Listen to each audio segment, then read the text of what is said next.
Now, in an age where you can barely order a pizza without the internet, fast broadband connections are no longer a luxury, but a necessity for residents and businesses across the country. But in very rural areas, super fast connections are taking rather a long time to arrive. Joining me now are John Irvine, the Chief Executive of Whitelink, James Attrell from the County Landowners and Business Association, and Jonathan Thornton, who's the MD of PC Consultants, which is a leading IT company on the island. So we're going to be talking about broadband on the island, and it's in the wake of a rather important report coming out showing that BT Openreach hasn't quite delivered on all of the things it promised in terms of getting good broadband to rural areas. John, can you just tell me a bit about what's happened on the Isle of Wight? Well, white fibre rather than white link. Oh, white fibre. Oh my God, I'm yes. so sorry. Don't worry.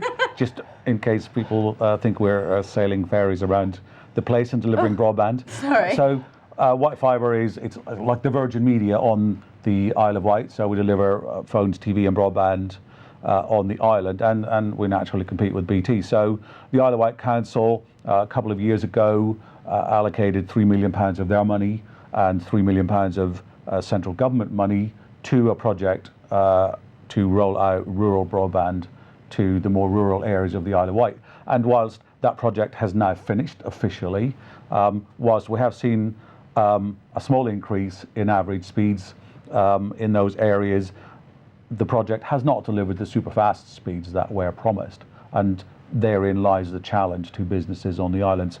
Faster speeds, fast enough speeds to enable the use of modern technologies are an essential component, an essential requirement for any business. So how fast is fast, and what kind of how many people are suffering? Because it's easy to say, oh, they haven't quite delivered on all of their promises, but how big is the problem that we're talking about here? I think average speeds on the island actually aren't too bad. They're a tad above the average UK broadband average speed, which for a rural area like the Isle of Wight is very good. But outside of the key towns on the island, the rural areas are really suffering with speeds, and we're talking, 2 meg, 5 meg, 8 meg. That's not that fast at all, really. Not for a business, and actually not even for a home user either. Okay, and you've touched upon business there. If I come to you now, James, what is the big problem? Because some people say, if you're choosing to live in a rural area, bad broadband is just one of the things that you might have to live with. But what are the kind of problems that happen when we don't have good broadband in rural areas? I think it's a problem for people living in rural areas, but it's a bigger problem for those trying to run businesses in rural areas. I think most people would consider that farming is the predominant business use in the countryside, and those farming businesses are now bigger, more complex, and being pushed by government and a lot of other organisations to conduct their business online. Alongside that, the government for years have been encouraging farmers to diversify, and the whole rural business economy has been in a state of evolution over the last few decades, and that's been attracting new businesses into the countryside, so conversion of buildings into offices, the start-up of tourism businesses within the rural area, accommodation on farms, tourist accommodation on farms. So there is a very wide demand from business in the rural area. Without decent broadband, those businesses are not going to migrate into the rural sphere, and the businesses that are there are not going to thrive and expand, and that's the problem. And so what have you been doing to try and improve it then? You said this project has come to completion. What I'm kind of hearing is that there is a demand for this broadband, and there are also two providers that are in competition in a sense. So it seems like the perfect environment for it to really have been delivered, and yet that hasn't happened. Yes, so what we're endeavouring to do now is to bring the business community together with the telecoms industry to, I guess, fix it for ourselves. So if government programs and BT aren't going to fix it, then we'll get together. There are technical solutions using wireless technology for high-speed broadband that work perfectly well, can be delivered incredibly cost-effectively compared to the cost of BT laying a cable. And it's really a case now of getting businesses on board to do more of that. And so you run an IT business, Yes. obviously it goes without saying then internet is going to be absolutely crucial to running your business. What are kind of the problems that you have seen on the island particularly? Well, obviously we use IT and we use telecommunications on a daily basis within our business, but looking after our customers across the island, broadband connectivity now is almost viewed as a utility. We all expect to have good connectivity for ourselves in our home environment, children streaming off the internet and so on, but take that to a business environment, having fast connectivity, being able to video conference, use voice over IP phones. A lot of us make the lifestyle decision to choose to live on the Isle of Wight, but having that connectivity allows us to work better and from different locations. Would you say it is actually holding businesses back then? Is it that serious a problem? I think in some cases it makes people choose where to locate themselves. If they can get a good connectivity, it's one of those things when you're looking at a new development, a new build, is there going to be a good internet connection? Because for some companies it can be a real hindrance to how they operate. And so I guess what you're saying there as an extension of that is if there isn't, then they could choose not to locate on the island altogether and, you know, potentially move their business elsewhere to somewhere that does have. Exactly, and if we look at the island, there are the main places on the island, main towns, but there are business parks and other areas which could really benefit from having fast connectivity. So having a fast internet is very important. And also a problem for tourism, I imagine. Who wants to tell me a bit about that? Why is internet important for tourism as well on the island? Well, like James, we mentioned that everybody expects fast internet. Yeah. When you go to a place, accommodation, one of the first questions is how good is the internet connection? Yeah. It's not the old days where we used to like to switch off. Most of us now, when we go away, we still want to be able to check our emails and just check into Facebook and things like that. So having an internet connection in these sort of locations is very important. And lots of marketing as well, marketing potential that, you know, can't really be grasped, I suppose.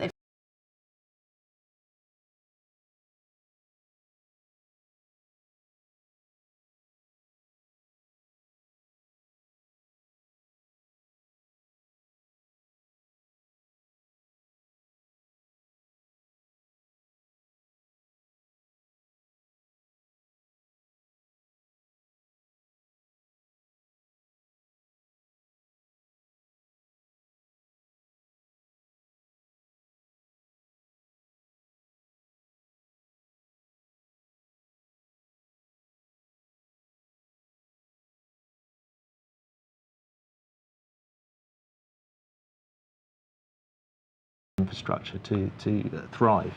It's an essential part of the what's called the marketing mix as well. So you go to the Tower of London, take a picture beside a beefeater, it's instantly on Facebook or Twitter or Instagram or wherever. And the Isle of Wight attractors need to be able to do the same. You know, you're at Blackgang Chang, Robin Hill Country Park, wherever.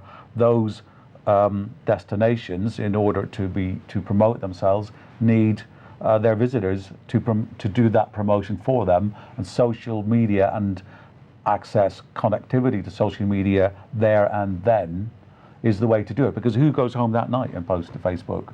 You do it there and then, and if you can't do it there and then, you don't do it.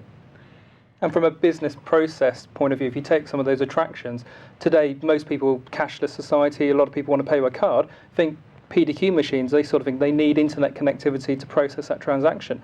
If you've got no internet and you've got a queue of people waiting to pay, they'll probably go elsewhere. So it's not just that side, it's also from a business perspective, how you operate. There is a wider issue too with jobs for rural people, you know, jobs for people that choose to live in the rural areas. You know, there is a choice, either commute into a town or try and find somewhere closer. And without that decent broadband connection, those jobs are not so easy to find. The companies are not locating themselves in the rural areas, and so you get a dispersal of people moving away and back into the towns again.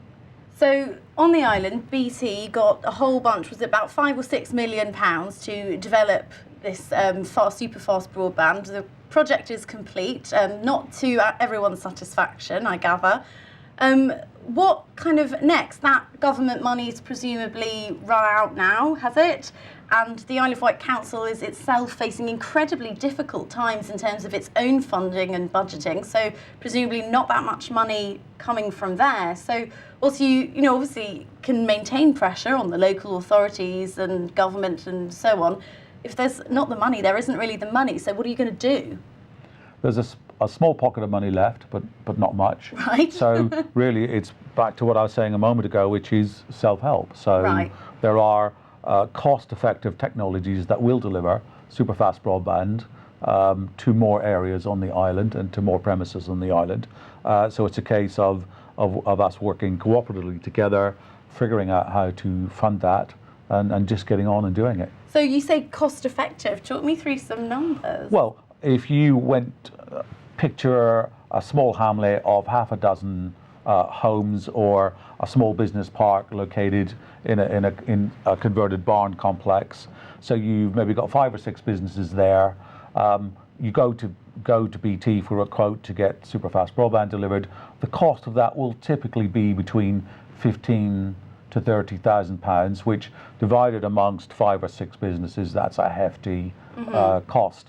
Yeah, which about 3 to 5 to 10, even possibly £1,000 per business. Yeah. Delivering that using high-speed wireless technology would cost between 5 and 10. So it's 1/3 to 1/5 the cost. Are there any disadvantages of doing it that way? In the longer term, it's a less future-proof technology. So as speeds improve and as speeds evolve, the equipment will need upgraded to run faster. But the technology is evolving to allow that to happen.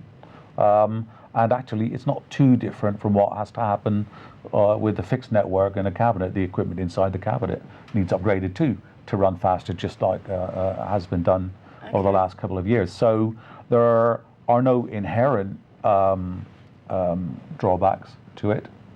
And in terms of, we were saying that there are people that have been waiting kind of years to get this better broadband, and they kind of perhaps had pinned their hopes on this BT project that have now been let down.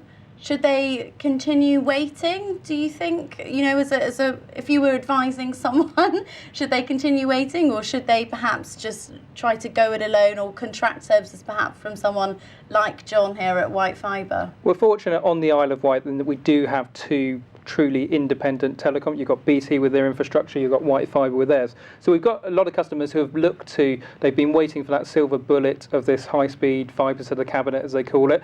And there's been examples where customers have been waiting, the cabinet's now gone live, and their internet connection in reality is no better than what they had before. So for those sort of customers, it is time to start looking at some alternative solutions, and that could be the wireless technology. Okay. Because, it is a proven technology, and it is always improving. It can allow these customers to have that faster connectivity that they really desire.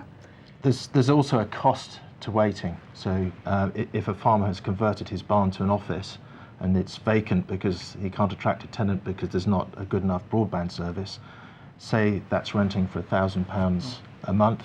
If it's empty for a year, there's £12,000 that could have been invested into upgrading broadband to get the service there and get a tenant there. So that there are equations to run through. And the Country Landowners Association has done a terrific job in lobbying the government to get where we are. And there's more lobbying to be done, and possibly more money to come, but that will take time, and some of those businesses can't afford to wait. They need to do something themselves and make a business decision to invest. All right, guys, I think we've kind of used up our time. Thank you so much, all of you, for coming in. It's been really interesting talking about it. Thanks, and good luck with getting better broadband on the island. Thank you. Thank you. Thank you.